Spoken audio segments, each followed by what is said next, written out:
Thanks for being here. Subscribe to Cheating Stories Best, so you don't miss new stories. Did the wife decide to cross the line? Today's story has a similar plot. Enjoy it! Perhaps problems were inevitable. I was a natural scientist, a physicist for that matter, and Tilly was an economist with strong social science roots. We didn't work in those fields, but our college majors said a lot about our thinking. I believed in absolutes, not in everything, of course, but there are many things that are true regardless of the circumstances, natural laws such as gravity. Tilly also believed in truths, but in her mind, there was always room for exception, even for gravity. It's always true till gravity is constant for now. You can't believe that somewhere out there in this infinite universe there isn't a single case when it wouldn't work, I said. Then we laughed. Neither of us was able to convince the other, but we enjoyed the exchange. We had a good marriage in that sense. We couldn't compete with Gates or Bezos for money, but I took a job managing big data through actuarial analysis, while Tilly led a 24-person sales team at a regional brokerage that was growing by leaps and bounds. We had enough money for both the present and the future. We owned a nice 4-bedroom house with a backyard pool and hot tub and shared a mortgage on a house up north with Tilly's sister Margie and her husband Nate, so we had a place to escape to when summer came and the temperatures rose.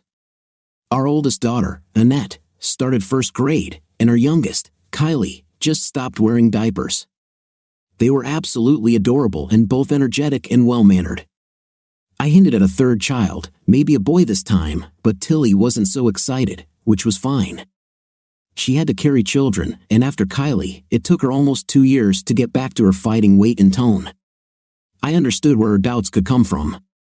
It definitely wasn't a big deal for me. What about intim? I don't think there is such a thing as bad night, and I definitely enjoyed our time in bed, on the sofa, in the jacuzzi, and in a hammock. Although this required special care, you couldn't roam around there too much. We probably weren't the bravest lovers in the world, but we weren't shy either. Our marriage was well balanced. Sometimes I was on a high, taking more than I gave when I had a big project at work or when Dad had a stroke and Mom needed my help around the house. But I was also often on the downswing, giving more so Tilly could cope with a business trip to see new clients or stay with her sister for a week after Margie's breast cancer diagnosis. I think both of us could say that eventually the scales balanced. So where did we go wrong? The seeds of our discontent were sown from the very beginning of our relationship. We were who we were, but I don't think either of us really believed that in the other. We assumed that our differences were not deep, which is probably why we did not discuss our expectations fully enough. I loved her, and she loved me. What else mattered? Much more, as it turned out, at least that's what I'm left with now. Who knows if this is true or not? Tilly always understood people better than I did. Even if we made a wrong turn at the beginning, it took time for it to show, years actually. We led fairly blissful lives yet were unaware of the crack that was gaping under our marriage. Dad, why can't Kylie and I go too? Annie was resourceful and a little spoiled. Tilly and I adored both of our daughters and included them much more often than we left them with nannies or our parents. But Tilly was about to be recognized as her firm's CEO for bringing in 3 very large accounts, 1 software titan and 2 family offices that together controlled more than $2 billion in assets, and we decided to spend the night at the hotel where the celebration was taking place. Because this party is for adults only, honey, but I promise we'll celebrate as a family tomorrow night, okay? I wish I could go with you. I know, darling, but we'll catch up with everything tomorrow night. Fate is too often decided by insignificant details, little things that are like the blood cells flowing through our body, abundant, ubiquitous, and almost insignificant individually, almost. I parked the car, a dark blue Tilly BMW 5 Series sedan, and we were in the elevator when I realized that I had forgotten my parking ticket.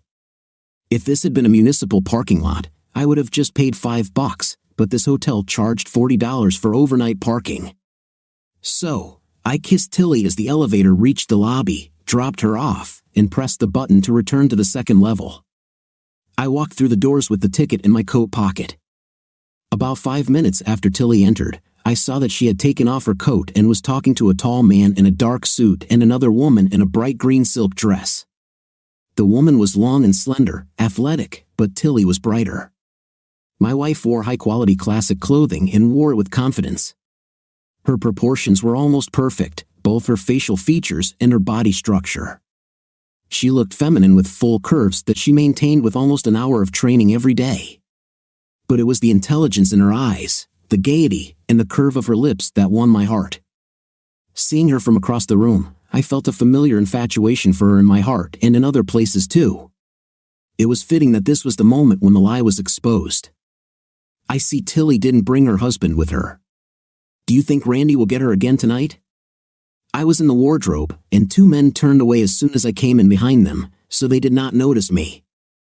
I remembered Ted Masters. He was on Tilly's team for 3 years. I didn't recognize the other man, but I knew Randy. It was a tall man talking to Tilly. I have never experienced anything like what I felt at that moment, neither before nor after. I knew I was in unbearable pain, an agony that might never let me go. The wound was so deep and all-consuming that I wondered if I could survive. I didn't know how I would cope with this, and yet I felt nothing. My instinct of self-preservation kicked in with a vengeance. It blocked out the agony immediately, and although I couldn't hold it in forever, I wasn't going to let myself be humiliated. I don't know if this is true for all men, but I didn't want to show vulnerability in public. My mind was far from clear, but my survival instinct allowed me to make decisions that I now look back on with gratitude. I walked up to Tilly with a gloomy face, which she slowly noticed. The wardrobe is by the inn entrance, dear, and could you bring me a glass of white wine on the way back? I didn't waste time or words. I'm leaving, Tilly. She looked at me in bewilderment. I don't want to stop Randy from having you in his bed tonight again. Randy choked on the whiskey he had just tasted. Tilly's eyes widened, and she looked at me with wide eyes, but looking into my eyes, she realized that I knew about her betrayal. Her face changed, and her eyes filled with tears. Oh no, she whispered, shocked, as I turned and walked away, passing Ted Masters, who had heard everything. He was white as a sheet. Aaron, Tilly called, wait, please. I'll take my coat and come over now. I ignored her and continued walking. I went down the stairs quickly. I had no intention of running, but I didn't hesitate either. I left the garage without seeing her. The car stayed in the parking lot for such a short time that I didn't even have to pay for parking. Who says the universe doesn't bend toward justice? Thank God the girls stayed with Tilly's parents for the night. While I was driving, I made plans. At worst, I had a 4 or 5 minute head start. If she had apologized to management, I would have had a couple more minutes. If she had to wait for a taxi or order a car, that might give me 10 more minutes. In any case, I couldn't stay at home for long. Like any wounded animal, I wanted to get to a safe place where no one would see my suffering and the shame of how it would break me, because I knew it would break me soon.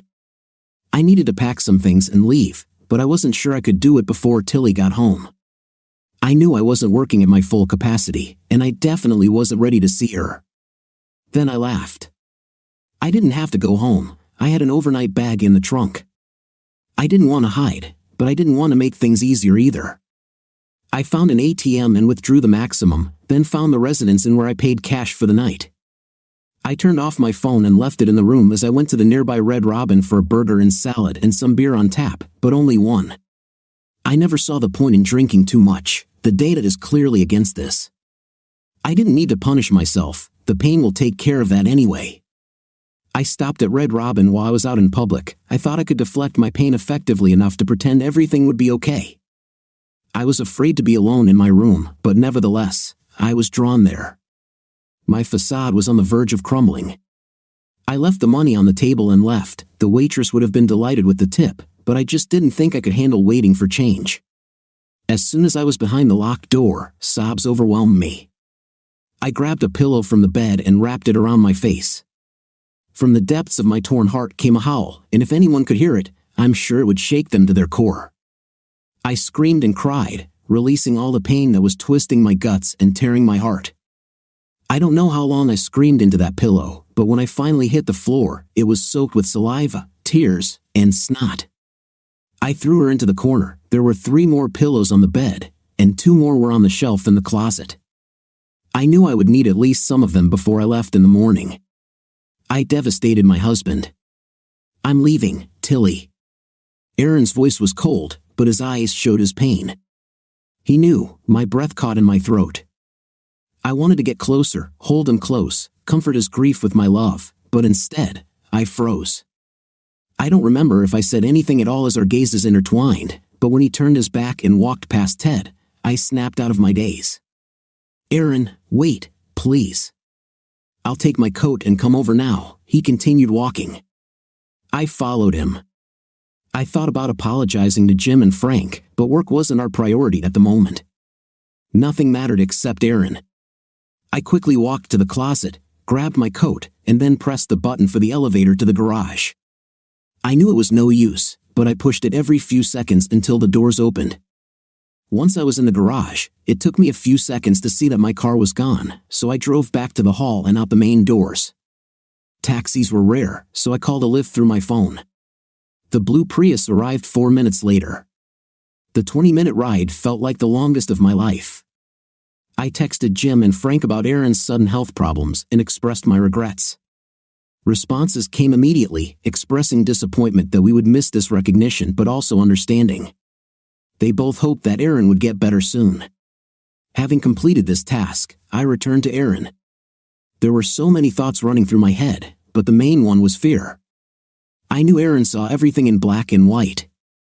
This has never been a problem. I loved him for his clarity, for his integrity, and for his intelligence and playfulness, and for his devotion to our girls and to me and to our family. But where I saw conventions, he saw confidence. I didn't know what the future held, of course, but I knew it would be much harder for him to move forward than it would have been for me if the circumstances had been the other way around. But of course, they wouldn't. His commitment to me was complete. My commitment to him was just as strong. But intimate fidelity seemed irrelevant to our marriage. Night did not intrude into our time together. It had no influence on my feelings for my husband, which became stronger and fuller every day. I could be completely devoted and still indulge in occasional relationships, as long as it didn't affect Aaron or the girls or anyone else in our family. It's not that I thought to myself. I slept with Randy for the first time about a year ago, almost 2 years after he joined the company, and we've only had intim twice since then, always on business trips, and not even on every trip. We've never spent the night together. I never left home thinking about cheating on Aaron. This only happened when the circumstances were right, most importantly if I wanted intimate and my potential partner was also interested in some short-term fun. Since I got married, I've only had one other relationship, a one-time one with a typical salesman from a manufacturing company. So, for connections in 5 years, just 2 or 3 hours, it's not a big deal at all. I've had many more massages than this, but I knew Aaron wouldn't see it the same way. The house was in darkness when the taxi stopped, and there was no sign that Aaron had been there since we left less than an hour ago. I walked through our home, a home that we filled with Annie and Kylie, that we filled with memories from our families and our lives together. I felt sad and scared. I was sad that our memories would now include this wound, and I was afraid of the changes it would bring to our marriage, to our children, to our family. It will take a long time before our lives return to their previous state, if it ever can. I changed into comfortable sweatpants and sheepskin slippers and went to the family room to wait for Aaron. I didn't have any new messages, and we never did that phone-in thing, so I couldn't tell where he might be. I thought about what to say to him but couldn't come up with anything. We needed to talk despite my reactions at the hotel. I'm good at processing information on the fly, and I'm always more effective when I can see and feel nuances in tone, eye contact, body language. If I could sit across from Aaron, or better yet, next to him, I could see and hear and feel his reactions to our conversation. I didn't know if I could convince him of my point of view, but the odds were better in person. So, I waited for him, no matter how long it took. But I also wanted him to know that I love him and that he is the most important person in the world to me. I thought for about 15 minutes, drafting at least a dozen texts before I settled on a simple one. Please come home and talk to me. I love you. Then I waited. I slept amazingly well. I became hysterical one more time before falling asleep.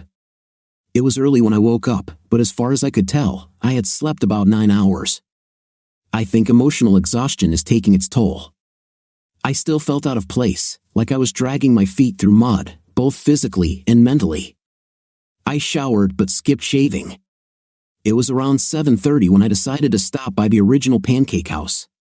The coffee was fresh and hot, and the pancakes were lighter than I expected. The only thing I didn't like was the sausage patty. It was especially fat. But the bill wasn't even $20, so I left another generous tip.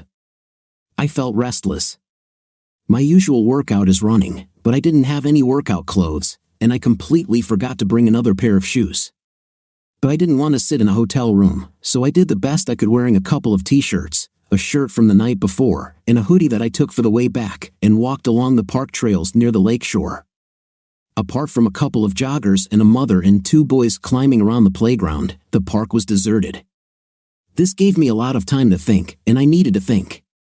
I did best when I knew what questions needed answers. Tilly's mind was flexible and processed information at the speed of light. If I didn't have a plan to give me structure and focus for our discussion, I would be at a distinct disadvantage. I had no idea how she could justify her infidelity, but I had no doubt that she would try. I believed that she loved me, or at least I thought so, but I could not reconcile this with her behavior. So I walked, listening to the sound of the water moving slowly towards the shore, smelling the lake and the sleeping grass, earth, and trees, breathing the fresh air. So I did what I did best, organized my thoughts into categories, and then tried to formulate the main questions. I brushed aside the trivial, distracting, or unimportant, and refined the questions that I hoped would give me the answers I needed. I organized the questions in my head, clarified them, supplemented them with clarifying phrases, and when I got back to my hotel room, I wrote them down. I didn't plan to read them to Tilly, but writing down the thoughts always cemented them in my mind. First of all, why did she think that she could break her promises, her obligations to me? I had little hope that her answer would be satisfactory, but I still wanted to understand. Secondly, did she put my health at risk by having unprotected intim? If so, she was at best inconsiderate of me and at worst reckless. Third, how often did she sleep with Randy, and were there others? She may have tried to soften her answer, but she was essentially an honest person. She was a bad liar, and I was good at detecting lies. Fourth, why Randy? Did she love him? Did she want a relationship with him? Did she want to continue having a night with him? Fifth, how did her colleagues find out about their relationship? Were they shameless? Did they work as work spouses? Was the corporate culture riddled with infidelity? Finally, what does she think? We should continue the path forward. It won't be entirely her choice, but I was curious to know what she thought about it. I knew I had to face Tilly, and I knew it had to happen today or tomorrow. My priority was protecting the children, and that meant that until Tilly and I decided our path, the girls needed to come home to a home where both parents were present. I felt mentally ready, but I was still nervous. I needed to relax as much as possible, focus as much energy as possible on the conversation, and not waste it on nervousness and distraction. The hotel had a small gym with a treadmill, so I walked around for another hour in jeans, a t-shirt, and shoes. Then I went to Red Robin for a bacon sandwich, lettuce, and coffee. After training and lunch, I was probably as ready as I could be. I woke up on the couch with a sore neck. I checked my phone while turning my head, but there was nothing important there. I knew Aaron needed to process his feelings, but the longer he remained silent, the harder my task became.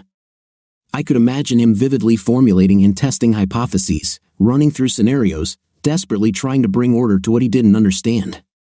It was strange for me to be the object of his thoughts, sad too, the feeling of guilt weighed on me.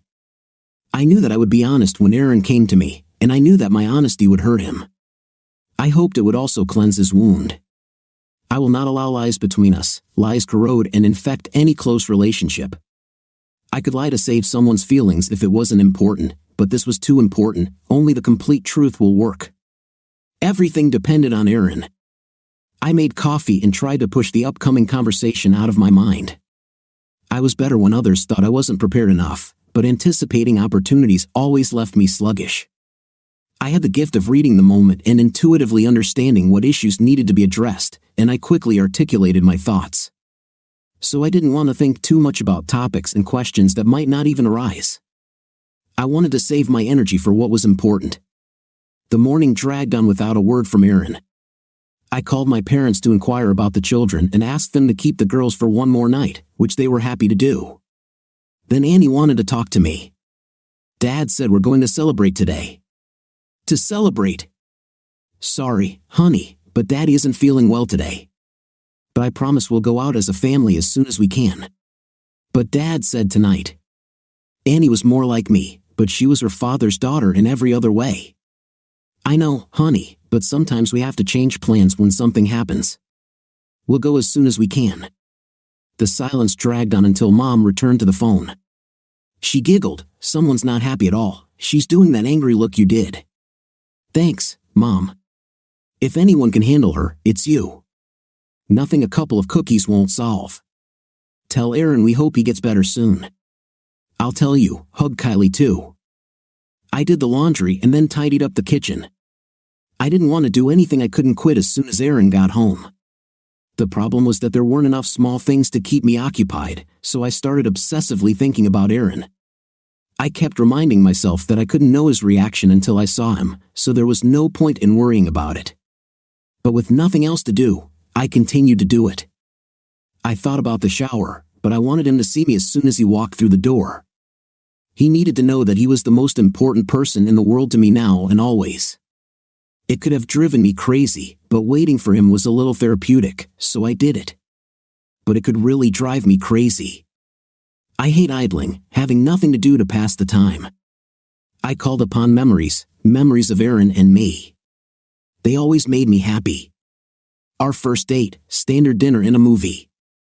He suggested an Italian restaurant for dinner, a safe choice, and inside Llewyn Davis, a risky choice. We shared a huge lasagna, and I took his spaghetti carbonara home. We learned that we both love the Coen brothers, although I thought Raising Arizona was their best film, while he raved about Barton Fink. To be honest, I never really liked Barton Fink. The first time we made love, my sister Marg and I lived together while I finished my studies. She left for the weekend.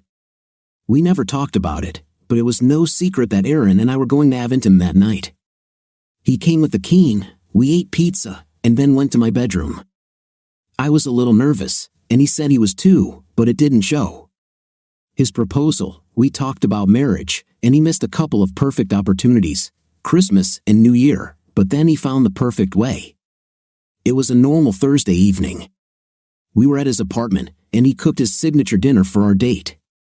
He rented Arrival, and when the film ended, he steered our conversation toward the film's central question: if you knew you were going to be disappointed, would you still take the risk? The film dealt with his daughter's illness, but his conversation focused on a failed marriage. Would you still get married, knowing it could end badly? When I said that I would go out, he got down on his knees, took out the ring, and said, "Me too." Prophetic, right? I hoped not. And then, as if I had called upon him, I heard the garage door go up. I sighed 3 times deeply, the deepest sigh, and sat down at the kitchen table so that he would see me first as he entered. I opened the garage door to the kitchen and slipped inside. The first thing I saw was Tilly sitting at the kitchen table with a cup of coffee in front of her. She looked tense. I guessed that this was a new situation for her too. "Thank God you're home, honey. I was so worried about you. Are you okay? Is there anything I can help with? Coffee? Lunch?" Tilly's words came one after another. Her anxiety was obvious. "No, I've already eaten. I'm going to change clothes. We'll talk later, okay, honey? I'm going to make some scrambled eggs." I was too worried to eat. "Are you sure you don't want to?" "Sure." I glanced into the family room as I walked towards the stairs. The room was the emotional center of our home, but it felt strange. In fact, the whole house felt different. I didn't notice anything special about him. The blanket on the sectional sofa was rumpled. I assumed Tilly had done it, but the usual sense of stability was missing. I always felt most stable when I was at home, but that wasn't the case now. I guess this is another consequence of her betrayal. My home no longer seemed special. Our bedroom also seemed stagnant. I unpacked my bag and hung the suit on a chair that seemed designed for clothes. T-shirts and jeans went into the laundry basket, along with my socks and boxers. I put away my toiletries and hung my hoodie in the closet. I wore sweatpants and a long-sleeve t-shirt and added my favorite cotton sweater. I put on my Skechers sneakers and headed back to the kitchen. Tilly was at the stove, stirring her eggs, which smelled really good. No cafe has ever been able to replicate these eggs. The girls adored them. I sat down opposite where she had left her mug. Tilly always preferred to sit together when we discussed something important, but this situation was different. We were in opposite corners, which was unsettling. But sitting across from her allowed me to see her reactions. I took a deep breath quietly and let it out slowly. I mentally repeated my questions. I was as ready as ever. When Aaron walked in, he looked, well, different. His outfit was mismatched. He wore his brownish-red brogue boots with beige jeans and a green hoodie, and he didn't shave, which was completely unlike him. But it was his eyes that I really noticed. I didn't expect to see the usual joy that always seeped through when he saw me, but there was no anger or pain in them. I saw distance, an almost clinical detachment. He was in working mode. I needed a husband in spouse mode, in a mode in which we solve problems together when we decide on something meaningful for our marriage and for our family. Thank God you're home, honey. I was so worried about you. Are you okay? Is there anything I can help with? Coffee? Lunch? No, I've already eaten. I'm going to change clothes. We'll talk later. Definitely work mode. Okay, honey? I'm going to cook the eggs. I was too worried to eat. Are you sure you don't want to? Sure. He went upstairs. I cooked scrambled eggs with milk and salt, then added some grated Parmesan. The girls loved them like that. Well, Annie loved it. Kylie ate them because her older sister loved them. The scrambled eggs were cooking slowly when Aaron returned and sat down across from me. I heard him exhale slowly. This conversation was too important to start like that. I needed to relax him, sit next to me so he could feel my love, feel my sincerity. I don't want to do this in the kitchen, Aaron. I'll eat quickly, and we can go to the family room.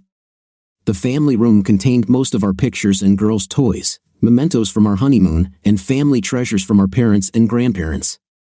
This was our loving place, and he needed to feel that love, and me too. The kitchen is fine. Crap. I couldn't argue with him about it. I didn't want to argue with him about anything. We needed connections, not new breaks. But he didn't make it easy. Okay, but can we wait until I finish eating?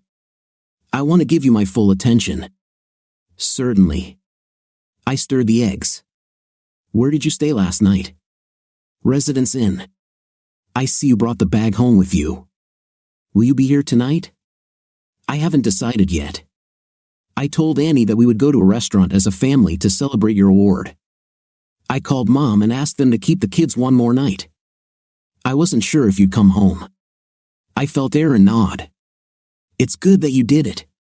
How did Annie take the news? I laughed, and I felt him smile too. Exactly as you think. It was good to talk about girls. I could feel him relax a little. I put the eggs on a plate and then sat down next to Aaron, which surprised him. Encouraged, I touched his forearm. He shuddered.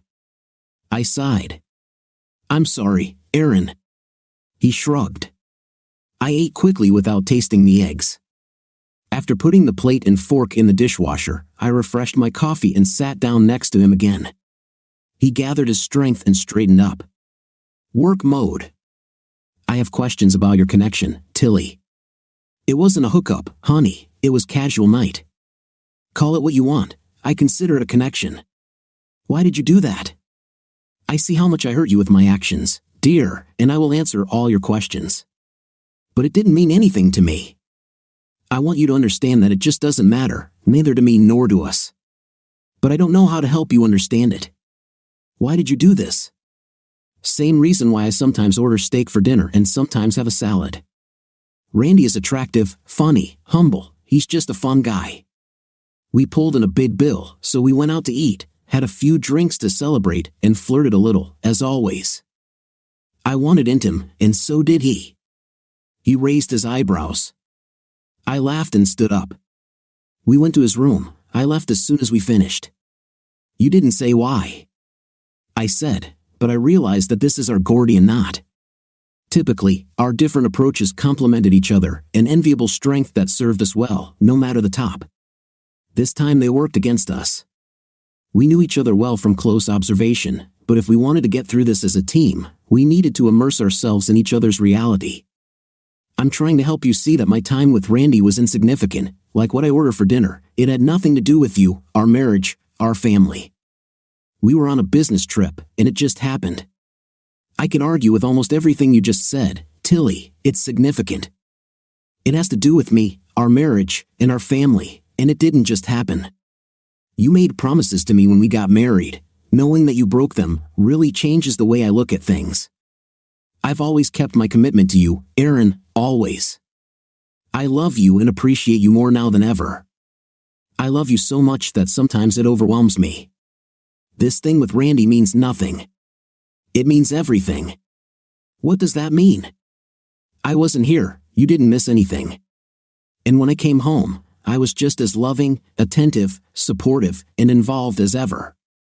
It didn't change me or our marriage or our family in any way. You lied to me. I didn't lie. I never lied to you about anything important. Withholding the truth about something important is the same as lying about it.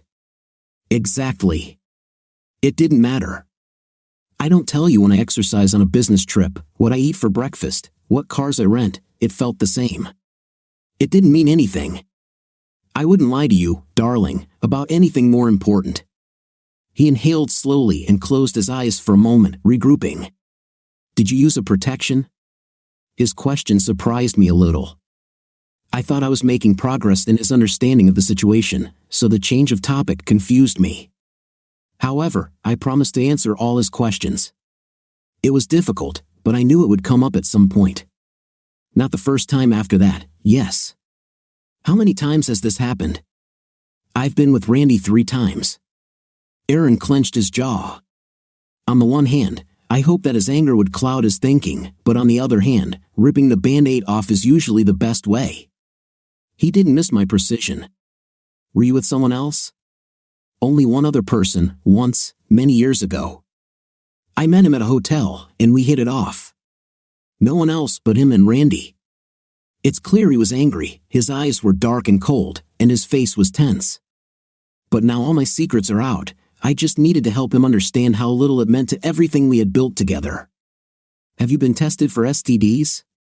What? No, we used a protection with the first guy, but with Randy, it was only once without protection. So you put my health at risk? No, honey, no. I'm sure Randy had nothing going on.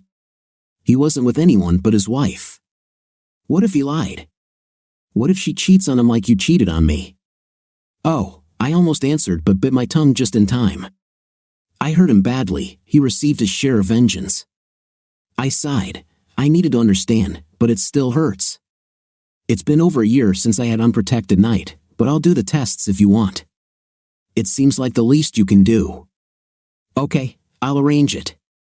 Whatever makes you feel better. It won't make me feel any better, but it's one less thing to worry about.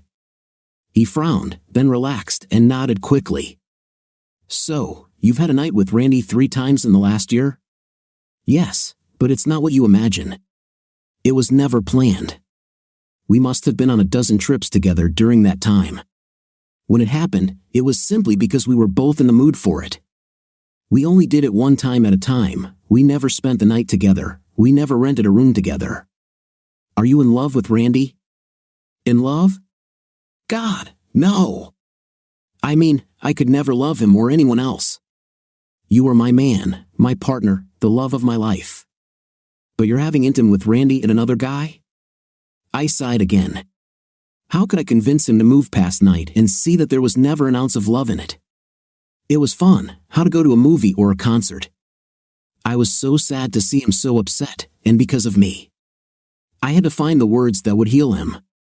I don't know how to make you understand that each of these times was nothing at all, just scratching an itch. What can I do to help you understand? I understand you think intim can be casual, without affection, without emotion. Yes, you can see it. I felt my insides being untied.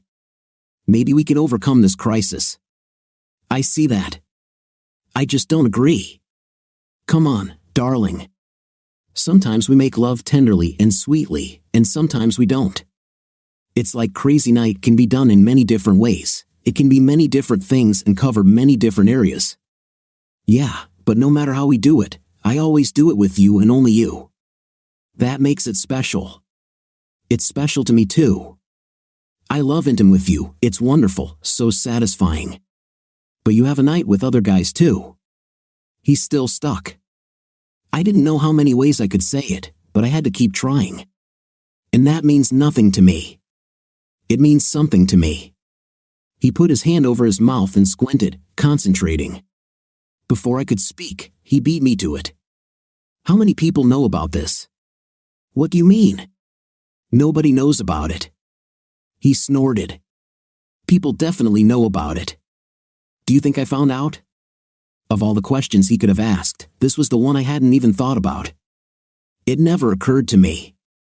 It was enough that Aaron knew. I thought he deduced it since he was so good at it, but I never thought anyone else could have told him. I was stunned. Who told you? Nobody told me. I overheard Ted Winters talking about it to another guy last night.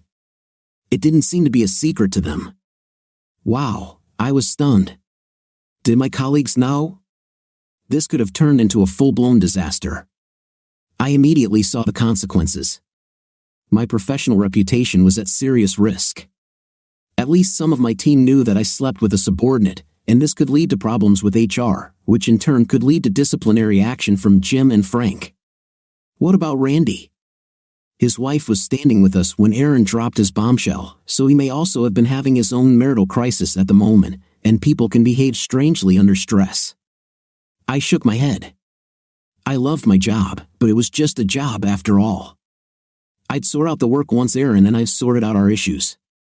Aaron was my husband, my true love, my anchor, my partner. We needed to fix our marriage. Nothing else mattered as much as this. I really needed to appeal to his love for me, to show him that nothing had changed between us because of my connections. Darling, it doesn't matter who else knows, you know. And I see how you suffer. I want to help you heal. Your pain, you caused this pain, Tilly.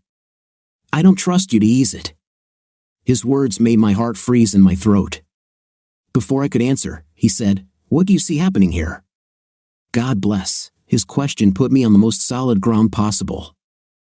I love you now more than ever, and tomorrow I will love you even more. It's just noise, darling. I know it hurts, but I can heal this pain with love.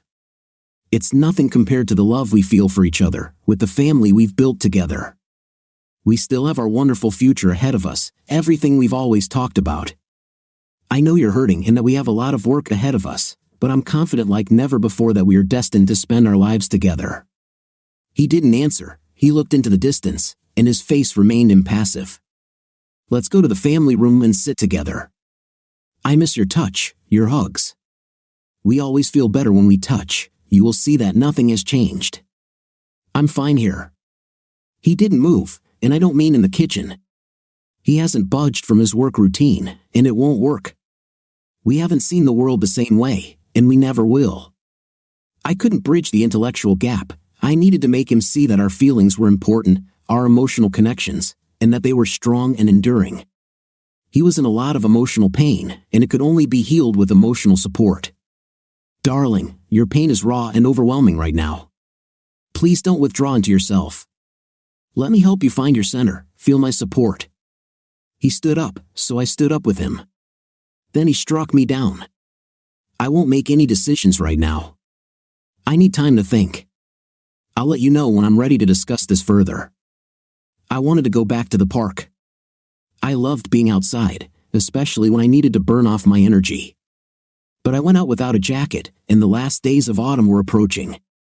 So I went to the mall and walked through the hallways on each level twice.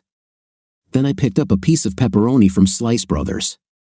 It wasn't great, but damn, I had all the answers that mattered. Tilly had night with Randy, but she wasn't going to run away with him.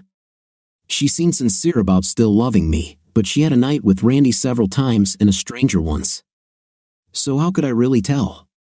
And the frequency with Randy increased, although 3 cases were not enough to be very sure. But practice makes perfect. They probably became more aware of what fueled their desire to have intimacy with each other, and consciously or unconsciously, they probably did more of those things. Tilly seemed genuinely surprised that other people knew about her affairs, but the fact remained that other people knew she was cheating on me. It wasn't the main thing, but it was important. Nobody wants to look like a fool. If we had stayed married, I would have seen these people from time to time. She had unprotected intimate at least once, clearly not thinking about her husband faithfully waiting for her at home. She claimed to love me, but her actions made the consequences of that love murky for me. Everything I heard pointed to casual, convenient intimacy on her part, which I basically understood. I understood the principle, but damn, I just didn't understand how anyone thought night wasn't important enough to limit it to intimate relationships. I wouldn't judge others if they came to an explicit agreement with their partner, but my partner never pursued that agreement. We discussed exclusivity at the beginning of our relationship and we agreed. But either we didn't define it well enough, or Tilly sensed that there was a loophole somewhere that I couldn't see. She wanted to move forward, stay in the marriage, but it sounded like nothing had happened, that the emphasis was on moving me through my pain, essentially ignoring responsibility for her wrongdoings, probably because she didn't think of them as misdeeds. So now what should I do? I loved Tilly, always loved. We were on the same page about everything, well, in almost everything. We were closely intertwined. Separating us would be incredibly painful and incredibly difficult on every level. We were best friends. We had small children together, families who we loved and who loved us. It's the same with friends, house shared in the dacha, investments, retirement plans, and all the dreams we shared. Divorce would be terrible, the process and consequences of both. I couldn't see anything good in divorce. But once it was completed, I could regain my confidence and perhaps find a partner who better aligned with my values. It wasn't a guaranteed outcome by any means, but I was a decent guy, sincere, hardworking, reliable. There had to be women who would appreciate it enough to remain faithful. Tilly's betrayal struck me very deeply. I was completely and utterly lost at how she thought she was allowed to cheat on me. And while she seemed genuinely sorry for my pain, I never heard her apologize for sleeping with these guys. She just said it didn't mean anything. The pain I felt last night had subsided now, but I knew it would come back again and again. The feelings of inferiority, stupidity, rejection were drained, exhausted, but they were gathering again, and when they gained enough strength, they would return in full force. I hoped that these feelings would subside over time, but I did not share Tilly's belief that they could be healed. And I knew I could never trust her not to cheat again. Trust, every relationship is built on a foundation of trust. Will you fulfill what you promised me? We risk our time, money, feelings when we believe in someone, when we trust them. I trusted Tilly completely. I honored my obligations to her. She didn't do the same for me. This tipped the scales of our marriage heavily in her favor, and I couldn't think of any way to restore the balance. I didn't mean to change. Night, for me, was as emotional as it was physical. So if I cheated, it would mean that my commitment to Tilly no longer mattered. And this is how I saw Tilly's betrayal, as her refusal to commit to me. I wanted her to convince me that we should stay married. I needed this because I didn't see it myself. I needed to talk to her again. I went home. I took a shower after Aaron left. I ate a slice of toast with rhubarb jam that his mother sent him at the end of the summer. Then I sat down at the kitchen table and waited. I tried not to think too much about our situation, but my thoughts still raced forward. I just had to find a way to get through to Aaron, for me, for him, for our children. How can I make him see that what is important is our marriage, our family? Night with Randy and that salesman was nothing compared to this, not even just by comparison. I never thought about it once it was over. A couple of hours had passed since he left when I heard the garage door again. I quickly put my plate, knife, and coffee cup in the dishwasher and hurried to the family room. We won't have another conversation sitting at the kitchen table. Our family rooms were set up with a sectional sofa in an L shape, and the TV and shelves with all of our family's important books and knickknacks faced the open end. We had no other place to sit in the room. I sat in the middle of the sectional, so no matter where he sat, Aaron would be within reach. Feeling my love through my touch will help him see my dedication to him and our family. Tilly hesitated when he saw me, then walked over and sat down in the seat closest to the door. I smiled at him. I couldn't help but smile. I love this man.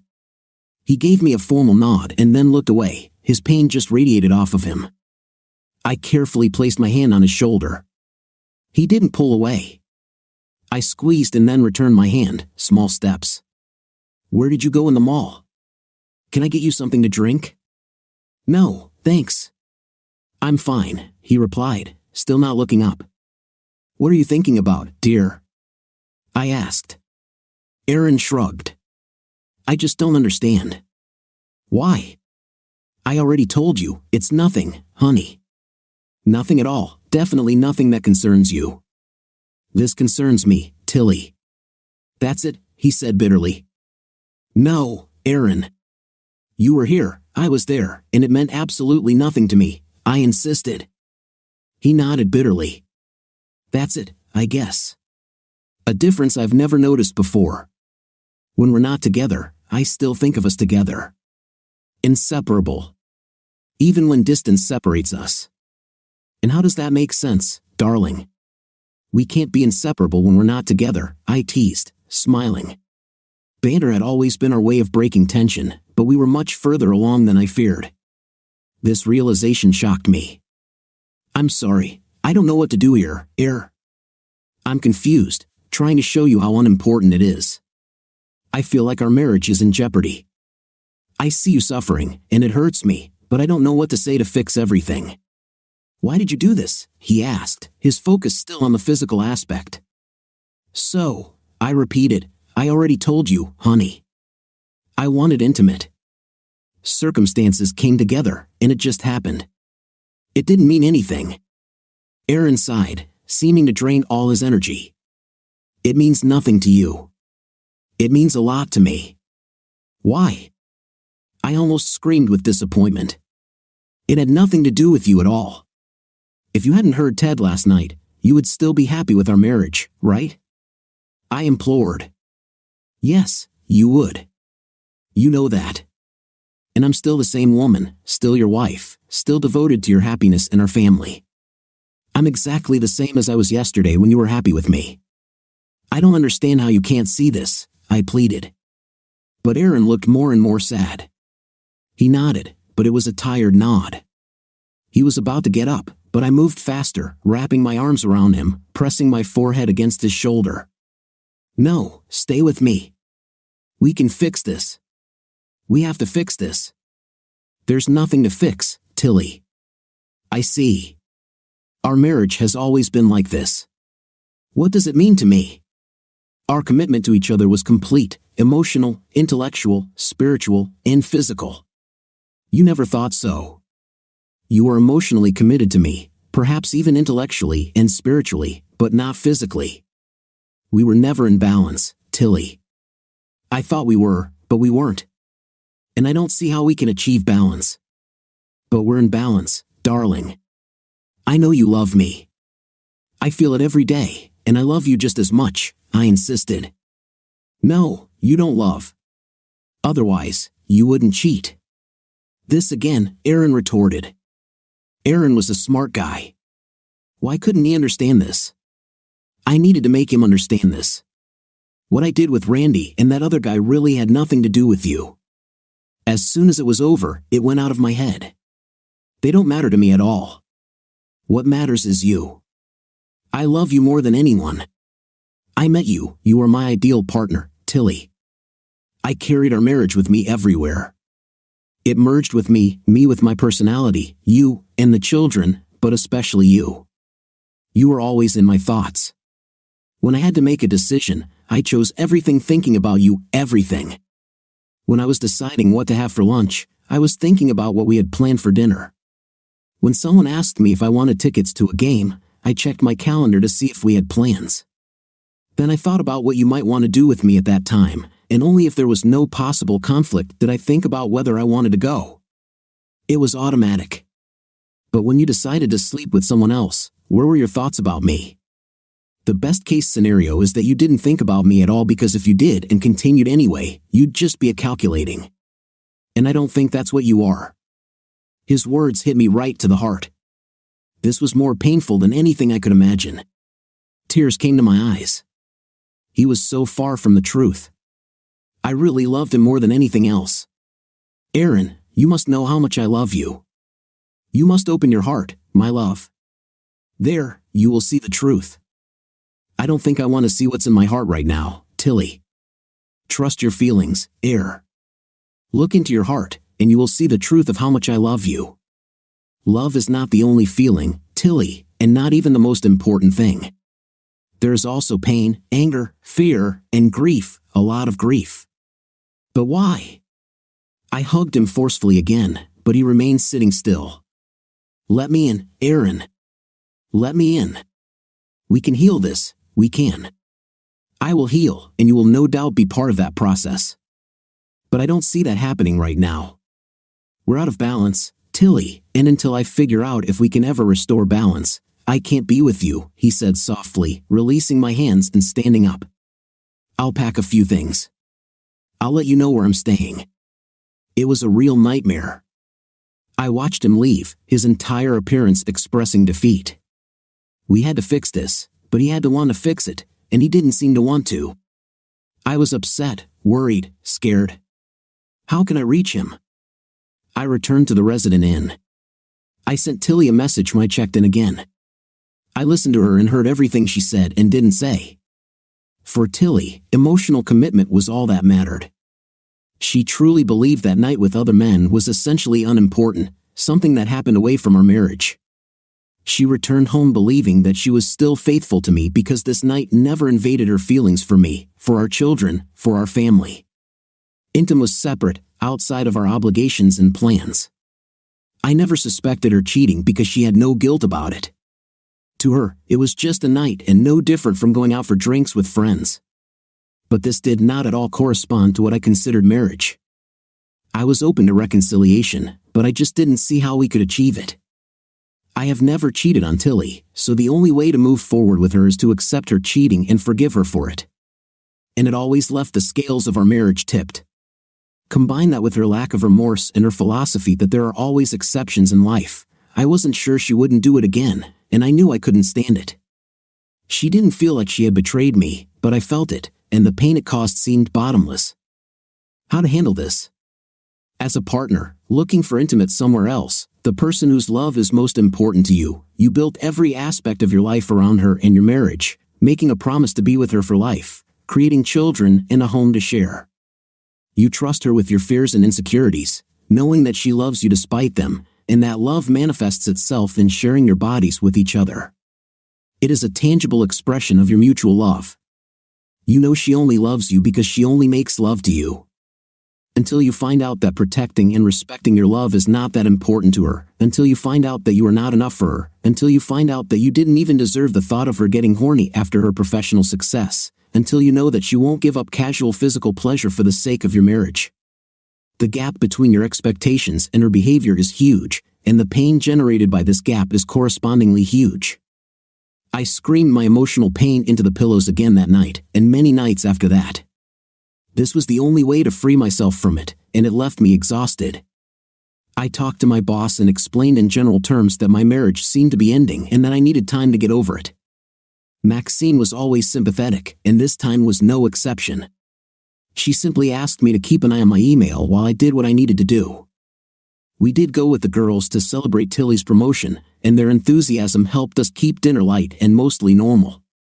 We drove home together, and Tilly and I got the girls ready for bed as usual. Once they were in bed and had been kissed a few times, I grabbed my jacket. "When are you coming home?" Tilly asked. "I don't know. I miss you." "I miss you too. Can we talk about this?" "I don't think there's anything else to discuss. I know what you're thinking now. I just need to figure out what I think. Come home, honey. Let's figure this out together like we always have. You know we make a great team." "It won't work this time, Tilly," I said softly. I actually went to the house after work every evening and morning on my days to get the girls ready. We wanted to keep things as normal as possible for them for as long as possible. The weekend was more difficult, but we managed. I arrived before Annie and Kylie woke up. They could no longer surprise us in bed, but with everything else constant for them, they didn't seem to notice. I felt myself moving away from Tilly, and she felt it too. She begged me to come home, tried to convince me that we could move forward together like always. She even surprised me one night after we put the girls to bed. "Let's go to counseling, honey. We're stuck, and we need help. Otherwise, I'm afraid you'll just leave us forever." I found it interesting that she thought I was abandoning her when I felt like she was never as invested in our marriage as I was. My second thought was that our different perspectives were a great reason to try therapy. She found a consultant, and after a quick glance at online reviews and her qualifications, I agreed. Pratibandari was an earthy woman, large but with bright and active eyes and a soothing voice in which there was just a hint of an accent. Her manner was not entirely direct. She took the time to explore our thoughts and feelings on any issue under discussion, but she did not hesitate to ask questions that attacked the heart of the matter.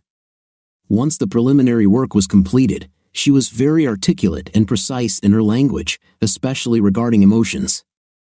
It was towards the end of our second session when Prasha brought us to a breaking point. We talked about our history together and my recent realization of Tilly's infidelity. There were no surprises for either of us, but Prasha was shaping the contours of our marriage in her mind. "Correct me if I'm wrong, but it seems that you, Tilly, believe that your promises to Aaron remained intact because intimacy with other men did not affect your emotional commitment to him," Prasha said. Tilly nodded and smiled. "Yes. And you, Aaron, believe that she broke those promises because for you, they included physical fidelity, not just emotional," Prasha continued. "Yes," I replied. "Tilly, you don't think you need to apologize because you don't think you did anything to apologize for," Prasha pointed out. Tilly frowned. "No. I'm sorry for hurting Aaron. I'm sorry for that. I want him to forgive me for hurting him." "So you regret having a night with other men because it hurt Aaron?" Prasha clarified. "Exactly. I'm very sorry about that. I never meant to hurt my husband," Tilly responded. "Aaron, how do you feel about what Tilly is saying?" Prasha asked, turning to me. "I know she's sorry for hurting me. She's not a monster. She knows she hurt me badly, and she's made it clear she's sorry for hurting me. But she's never apologized for the actions that caused this pain because she doesn't consider them wrong." "This is wrong," I expressed. Tilly exclaimed, "I'm really sorry about that. I didn't mean to hurt you, Aaron." It's Aaron's turn to share his thoughts and feelings." "You'll get your chance too," Prasha intervened. "No, I'm done. She only regrets those actions because they hurt me. She doesn't consider them a betrayal in and of themselves. I do. And that tells me she can do it again. I don't know if I can overcome this pain now. It will kill me if I face this again. But I won't do it again," I asserted. "Tilly, you are a wonderful, smart, warm woman, but you believe in exceptions and choices. There are no absolutes, right?" I continued. "But it's a solid absolute for me, always has been, which is why it hurts so much to find out that you're not one of them. Our marriage is the way I feel about it, and if I have to defend myself against you, well, that's not the marriage I want. You're not a bad person, Tilly, but I don't think you're the right wife for me," I concluded. "Darling, please give me a chance. I can do this. Can you really believe that there will be no exceptions for the rest of your life?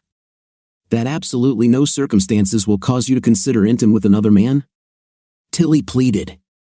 Tilly has always been honest, maybe not always fully disclosing information, but honest. And I saw in her eyes the exact moment when she thought about possible exceptions, and she saw in my eyes that I saw it. And I think she knew at that very moment that we were done. I can't believe we're divorced. Aaron and I were soulmates, absolutely perfect for each other. But now we are no longer married. I witnessed all of this from the very beginning of that terrible night in the hotel, and every day it seemed that we were falling deeper and deeper into the rabbit hole. I still can't really understand what happened, and all because of the most insignificant reasons, Tilly reflected. I had never given anyone even an ounce of the love I felt for Aaron, never.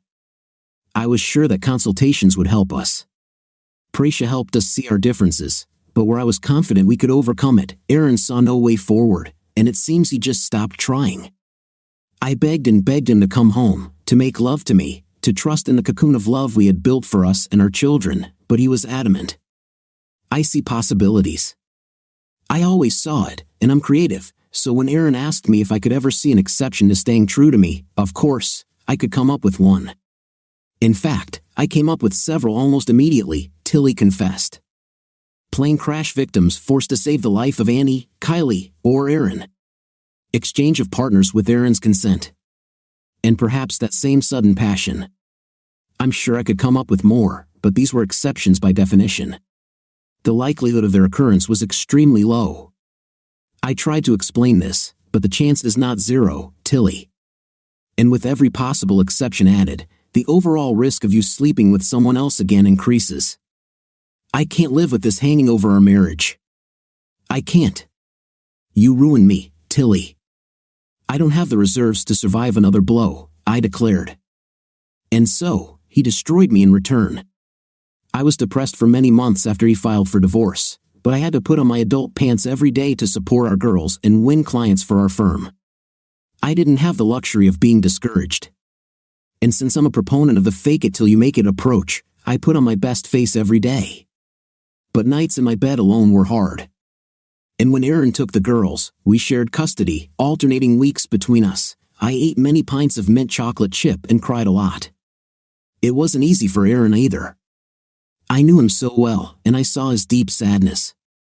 His cheerful, easy manner was lost, and he looked thoughtful and even lost when he was not talking to someone. But no matter how often I begged him to come back to me, he wouldn't agree. I finally realized that he needed to come back to me of his own free will. Nothing I could say would make a difference. And perhaps then I saw how much I had hurt him. He always turned to me for advice, trusted my opinion, at least until then. And now, he doesn't trust me. Randy was long fired by the time I was ready to date. He also got divorced. His wife Trish heard Aaron clearly that night. Randy was caught off guard and couldn't frame the news in a way that would help him. He had much less success with his divorce than we did with ours. Aaron and I separated amicably, and we remained friendly for the sake of the kids. But Trish gave Randy absolute hell. They also had young children, but she got custody, and he got the bill. He left our company when a sales manager position opened up at a competitor, but he had to move to Chicago for the job. I felt as sorry for him as I did for myself. The night wasn't worth the price, but I wondered why it was so high for all of us. I didn't face any consequences at work. I told Jim and Frank the sanitized version of the reason for my divorce and assured them that I would not put the company at risk again. They let me know they were disappointed, but I was making money for them, and I'm sure they turned a blind eye to it more because of that than because of any favor they felt towards me. I started dating about a year after the divorce was finalized. Men started asking me out as soon as news of my impending divorce broke, but it took me a year to accept that my marriage was probably over. I felt very lonely, so I dove back into the water, agreeing to lunch dates with several different men. I didn't sleep with any of them, although I really wanted to. I still hoped that Aaron would come back, and I wanted to be able to tell him that I had remained faithful. The irony was not lost on me. Not true when we were married, but true when it ended. Intim still didn't matter to me, but it clearly did to Aaron, and I wanted to have something of value to give him if he decided to come back to me. A year after our breakup, it seemed like Aaron had found his center in life. I didn't know if he was seeing anyone. We didn't discuss dating. And although I never asked the girls directly, their stories about their time with Aaron didn't include any women. But he seemed settled when we saw each other, and if he didn't seem entirely happy, he at least seemed content. I gave up hope for us at that time, which helped me be to other people, which brings me to Bob. We met through work. He had a family office, and I convinced him of our services. I invited him to dinner to celebrate the deal, and then he invited me to dinner to talk more personally. He had been a widower for 4 years, 10 years older than me, with no children. He wasn't against them, his wife could not conceive. He mourned her for 2 years and then slowly opened his heart. I could relate to this with understanding. Bob healed me in many ways. I will always bear the scar of Aaron's rejection, but Bob was gentle and considerate and funny. He was not a handsome man, He was ordinary, not big or small, not particularly noticeable. But his heart was big and warm, and it just enveloped me. He also saw things in shades of gray and said he couldn't imagine how a perfect marriage could be ruined by a couple of incidents of minor intimate. I didn't know how I would feel if Aaron was the first of the two of us to move on with a new partner, so I was very nervous before I told him that Bob and I were going to move in together. Our conversation was an anticlimax. Aaron was polite. "I'm glad you found someone, Tilly," he said, smiling at me genuinely. "You've always had great taste in partners, so I'm sure he's a good person." I couldn't help myself. I rushed to him and hugged him, but he tensed in my embrace. I died inside. He will never get rid of the pain I caused him. Bob and I bought a 4-bedroom house not far from where Aaron and I previously lived. We wanted a new beginning. During and after the divorce, I stayed in our old house to keep things as normal as possible for the kids, and Aaron bought a 3-bedroom apartment not far from there in the same school district. The kids brought Bob into our scheme almost seamlessly. I think mostly because he was so easy to handle, and because Annie was still a couple of years away from teenage rebellion. I still think about Aaron often. I want him to be happy. Hopefully, one day, he will be. I try not to think about what could have been if only I were more flexible, if only he had been more open, if only he would allow me to help him heal his pain. But then he probably wouldn't be Aaron, my ideal partner, my almost perfect partner. I met Bob but never spoke to him for more than basic pleasantries when picking up or dropping off the girls. He seemed like a decent guy, maybe a little boring, which, considering my personality, was kind of funny. I was at their house for Kylie's 8th birthday, and we were the only men there. Tilly and a few other moms were keeping an eye on the dozen or so little imp girls running around the yard, and neither they nor the kids needed 2 old men, so we sat on the patio in folding chairs and watched the commotion. We discussed the twins' woes, predicted the Vikings' chances, complained about last week's heat, and that exhausted our innocuous topics. We were silent for a minute or two, drinking our Molson, when Bob spoke.